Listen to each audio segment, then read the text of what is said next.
সরস্বতী পুজো হলো, গোটা সিদ্ধ হলো, ঘুরে বেড়ানো হলো, সবই হলো। কিন্তু সরস্বতী পুজোর পরেতে একটা ফিস্ট হবে না, সেটা তো হতেই পারে না।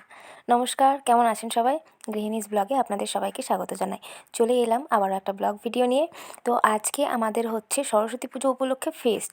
আর এই দেখো বাঘা, এ হচ্ছে বাঘা, খুবই শান্ত কুকুর। বাইরের কোনো কুকুর এলে তাকে তো একদম ভাগিয়ে দেবে। ছোট থেকে আমাদের পাড়াতে থাকে, তাই আমরা সবাই ওর খুব চেনা। এবার শুরু থেকে শুরু করা যাক।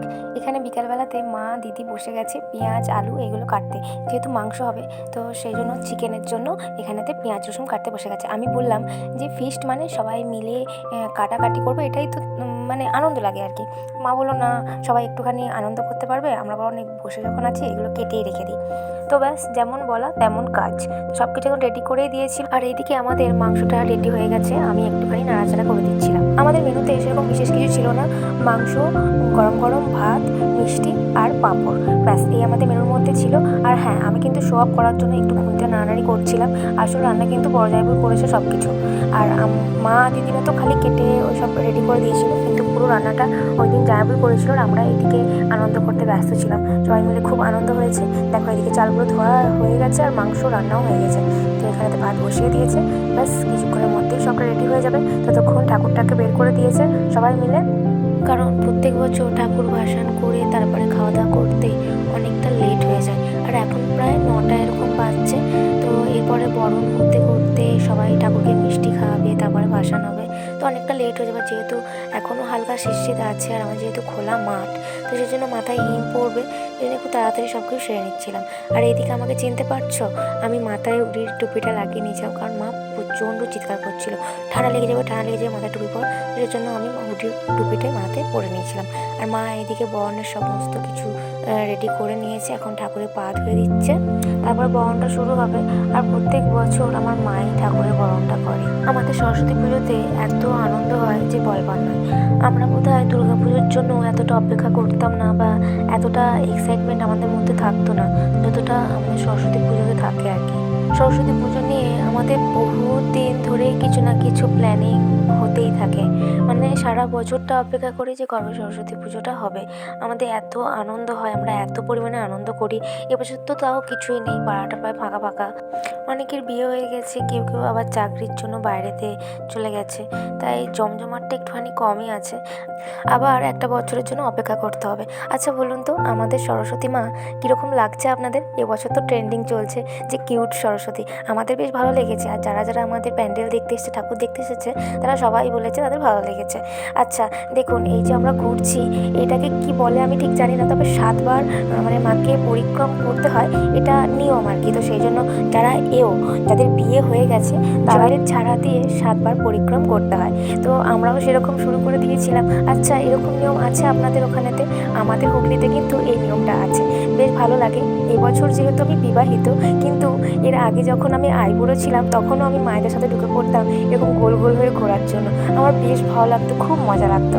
তো দেখুন মা এখানে ঠাকুরকে আলতা পরিয়ে দিচ্ছে আর সিঁদুর পরিয়ে দিচ্ছে, কি অপূর্ব দেখতে লাগছে তাই না? আমার তো দারুণ লাগছিল, যেন মনে হচ্ছে কোনো বিবাহিতা নারীকে, মানে আমরা যেরকমটা ঠাকুর মন্দিরে গেলে, কোনো ভাসানে গেলে যেমন বিবাহিত মহিলাকে আর একজন বিবাহিত মহিলা সিঁদুর টিপ পরিয়ে দেয়, ঠিক সেরকমই ফিল হচ্ছিল। অসম্ভব সুন্দর একটা মুমেন্ট, যেটা বলে ব্যাখ্যা করা যাবে না। এখন মিষ্টি খাওয়ানো হচ্ছে, আনন্দের সাথে সাথে বেশ মন খারাপও হচ্ছে জানেন, যে এত কষ্ট করে মাকে আনলাম, আবার মাকে বিসর্জন দিতে হবে, খুব খারাপ লাগছিল। তবে জানি এবছর মাকে যেমন এনেছি, পরের বছর মাকে আরও ভালো করে নিয়ে আসবো। আস্তে আস্তে সবাই এক এক করে এবার মাকে আলতা পরাবে, সিঁদুর পরাবে, মিষ্টি খাওয়াবে।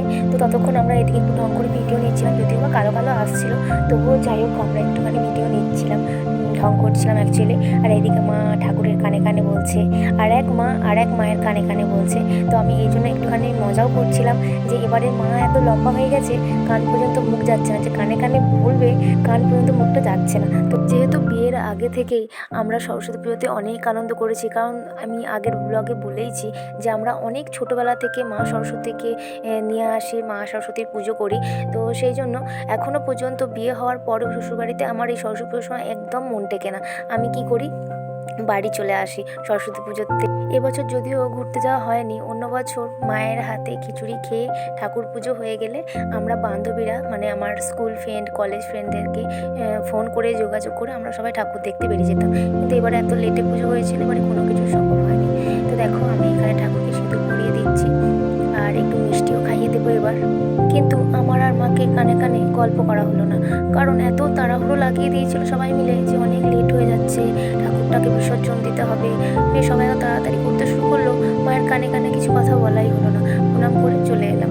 তো আরও অনেকেই তো ছিল যারা মিষ্টি খাওয়াবে, প্রণাম করবে। তো আমার বোনকে যেমন এখন মিষ্টি খাওয়াচ্ছে, প্রণাম করবে, তো সেরকমই আরও অনেকেই ছিল যারা এরকম মিষ্টি খাওয়ানো প্রণাম করা করছিল। তো অনেকটাই লেট হয়ে যাচ্ছিল আমাদের, তাই খুবই তাড়াহুড়োর মধ্যেই সবাই সবটা কমপ্লিট করে নেওয়ার চেষ্টা করছিল। একটা খুশির খবর দিই আপনাদের, আমাদের এই পুজো দেখে আশেপাশে অনেক ছেলেদেরই খুব ভালো লেগেছে, সেজন্য আমাদের ক্লাবে তারা এবছর জয়েনও করেছে।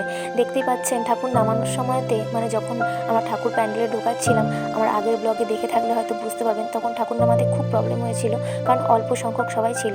কিন্তু এখন দেখুন ঠাকুর তোলার সময় অনেকজন আছে, তো সেই জন্য ওই নতুন ভাইরাও জয়েন করেছিল আমাদের ক্লাবে। তো আমাদের ক্লাবের নাম হচ্ছে ইয়াং স্টার ক্লাব।